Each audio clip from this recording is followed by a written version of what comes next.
Power ballads, the #1 cause of running red lights. Wait a second. This puts her at town hall right when the alarm was switched off.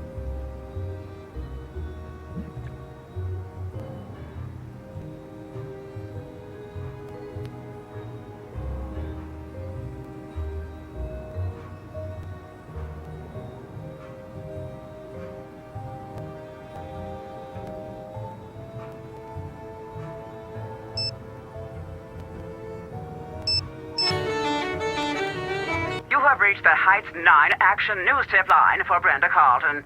Please speak clearly when prompted. To report breaking news in the North River Heights area, say yes. Otherwise, say no. Yes. You have indicated a breaking news story in the North River Heights area. Brenda Carlton will be notified directly. Goodbye.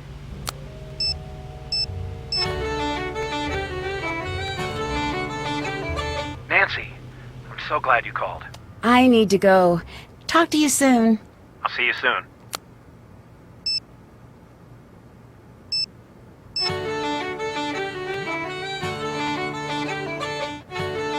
Hi. I need you to take over. George, reporting for duty.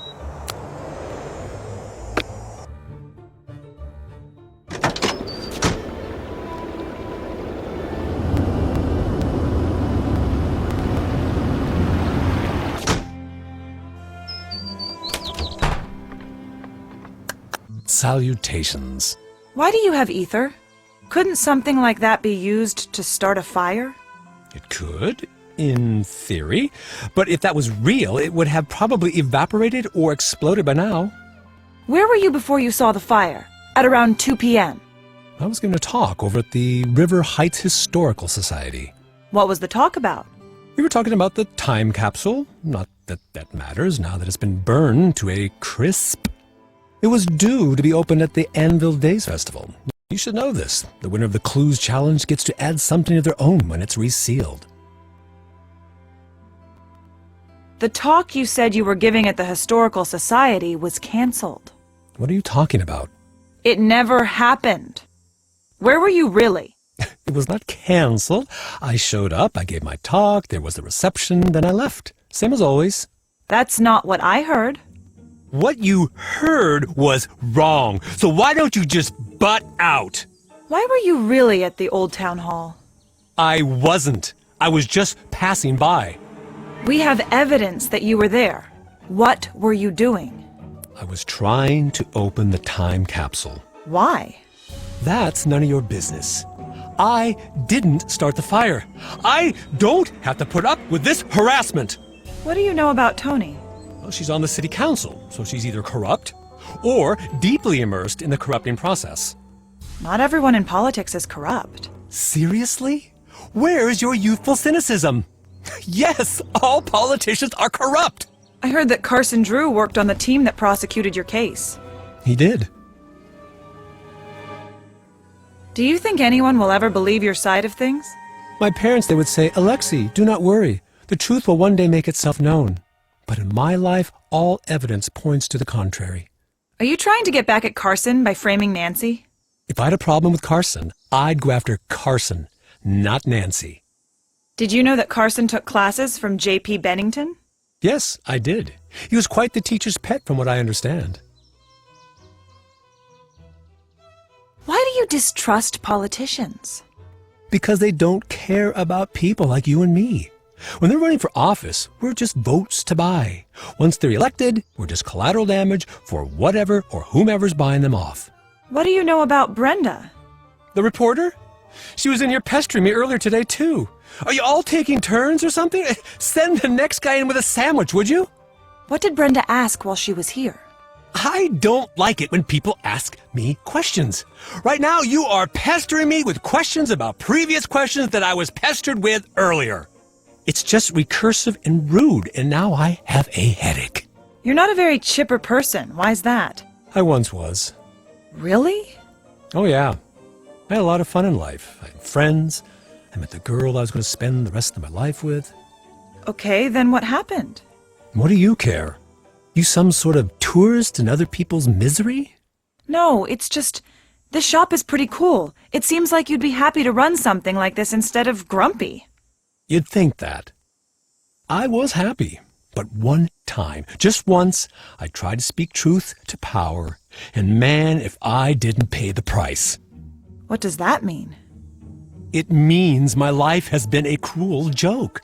Try as you might, it's hard not to let that influence your general mood. What happened to end your career? Well, when you make it your business to tell the truth, you make a lot of people mad. That's what happened to me. I was 20. I'd been around the block a few times, and working my own cases for 10 years at that point. I'd seen it all. I'd been kidnapped, knocked out, hexed, cursed, locked up in a trunk, you name it. But I always nabbed the baddies. Always. That is until I turned in J.P. Bennington for cheating his way into City Hall.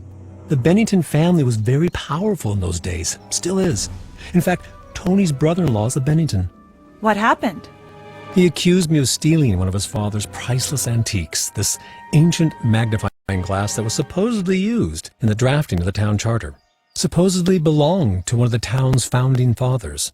Why didn't you just say you were innocent? Ooh, that's a really good idea. I did. In hundreds of ways, to anyone who would listen. It didn't matter. That's not fair. No, it isn't. My life was just beginning. Then in a blink, I was cut off at the knees. No one trusted me, no more cases. I lost everything. I wanted to see the world. I was going to. Then, just like that, he took that from me. Now I try to bring a little of the world to me when I can. But look around. This isn't enough. What happened to Bennington? He slandered me in the press, and people forgot about how crooked he was. He got into City Hall. His career took off, he became a judge, and moved on to the big time. Bye-bye, River Heights. What kind of cases did you take on when you were a detective? No case too big, no fee too small, I used to say. I worked a lot of cases. I know it's silly. I do miss it. I used to be Magnificent Markovic, kid detective. That wasn't my nickname, that was who I was. When it was gone, I was just Alexei. Whoever that is. Goodbye. Bye!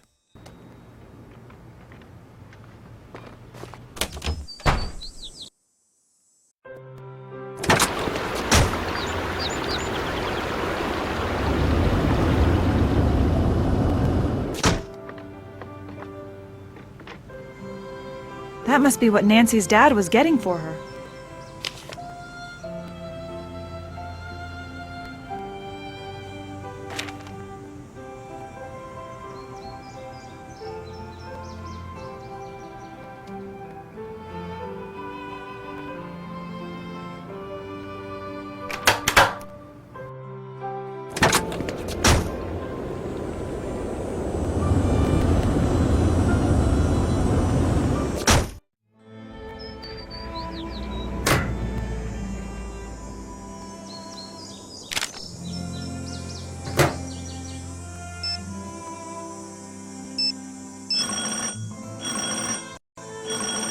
Hello? Alexei lied about his alibi. That means he's a priority suspect. Keep a close eye on him and try to figure out what he would gain by burning down Town Hall. I'm turning the case over to you. Nancy Drew, taking over.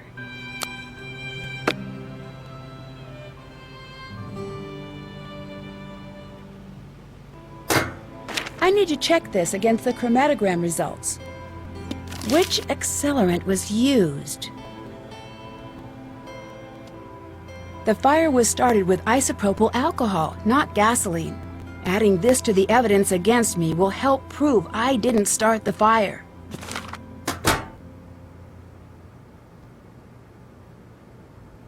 I don't need any more evidence. I just have to make sure I've matched the evidence to the correct suspect.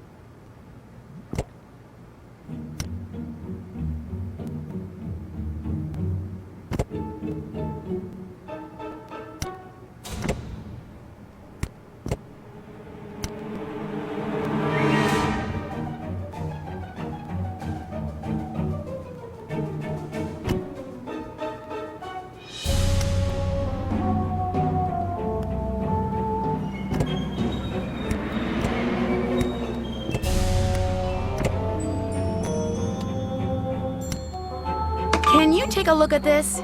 Be right there for an evidence check. Looks solid. Looks like you just got yourself a get-out-of-jail-free card, Detective.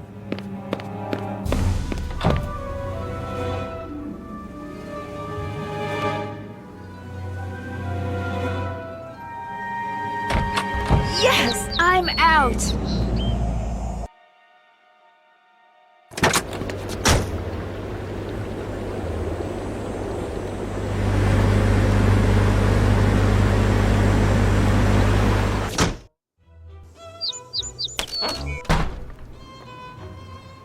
Look who's out! Glad to see that you could get them to see sense. Do you need anything? If you need anything. Thanks. I didn't know you were following my case. Couldn't help. Small town. I want you to know that I didn't doubt you, not for a second. That means a lot. Trust me, I know. I know what it's like to be in your shoes. It's the worst feeling you can have. You know, your friends really worked hard to get you out. I know. I should have worked harder myself. It's probably too late, but anything I can do to help you, anything you need to know, I'm your guy. What do you know about Tony? She railroaded you. Practically dropped the police at your door. Either she just hates you, or she's up to something that only you could crack. Can you tell me anything about the fire? Anything at all? You know, I wish that I could. I already told everything I know. Except... Except what? Okay, I went in. You what? I went into the building. I saw you come running out. You looked scared. I just knew it wasn't you who set the fire. And the reporter was just standing there, like she was waiting for you to come out. It wasn't right. Why didn't you say anything? It wouldn't have mattered. No one listens to me or trusts me. Will you testify to that? Yes, but it's not enough. You need more evidence. Why did you go into the town hall when it was burning? The time capsule.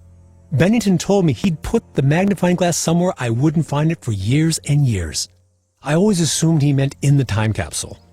I was just hoping to finally be able to say, see, I didn't do anything. But I guess it's gone now. Why did you become a detective in the first place? I was pretty young at the time, and back then my parents owned a shop, much like this one. I wasn't much into the news then, but I knew in those days people didn't much like immigrant families like ours. One night, someone threw rocks through the plate glass window, completely shattering it. My parents were very upset, but they were afraid to go to the police. It wasn't done where we were from. So I took it upon myself to catch the culprit. Did you? Never did. But that's when I learned that even a small, nice-looking town has its secrets. I decided I wasn't going to put up with secrets anymore. Why did you give up on being a detective? It wasn't a choice. The cases stopped coming. Bye. Until next time.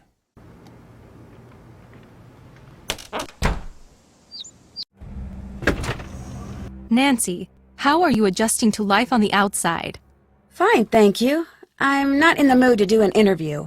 That's okay. Everything you say will be off the record. You're still holding your microphone. Sorry. Habit. Still holding it. All right. You're good. Word of warning, I will get the exclusive. I always do. Why wasn't your van at the fire? It was. I just came separately.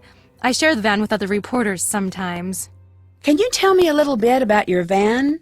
I never pictured myself as the kind of person to drive around in a van. But I have to admit, this one is pretty cool. Why is that? First thing, it's less of a van and more of a mobile action center. I spend more time in here prepping stories than I do at home. Why are you playing me up as the villain in the media? I'm just doing my job. I'm letting the world know about all of the suspicious things you've done. You should be reporting on the truth, not trying to grab a better job. My life is at stake. Mine too. And anyway, what good does telling the truth do if no one can hear you? Is there a way I could get in touch with you later? Good question. Why don't you take one of my cards? Is this your cell phone number? Yes. You have the reputation of being the first on the scene. How do you do that? When news breaks, I get there first. Yes, I've seen the ad. I mean, how do you make it to the scene first? It's a secret of the trade.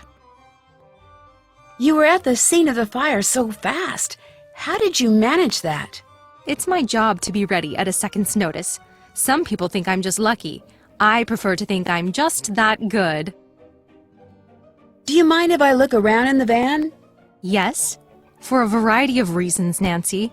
First, it's mine, so no. Second, I have dirt on everyone in this town in here. And as a journalist, it's my ethical duty to make sure that all of the embarrassing footage I've got stays private until such a time that it is fit for broadcast. You mean, like blackmail? No? No! Is that what you think of me? It's not blackmail, it's fact-checking. I have to balance the individual's right to privacy with the public's need to know. You didn't exactly extend that courtesy to me. Didn't I? I think the public needs to know everything it can about the alleged criminal activities of the local self-appointed do-gooder. I'll let you go. Bye.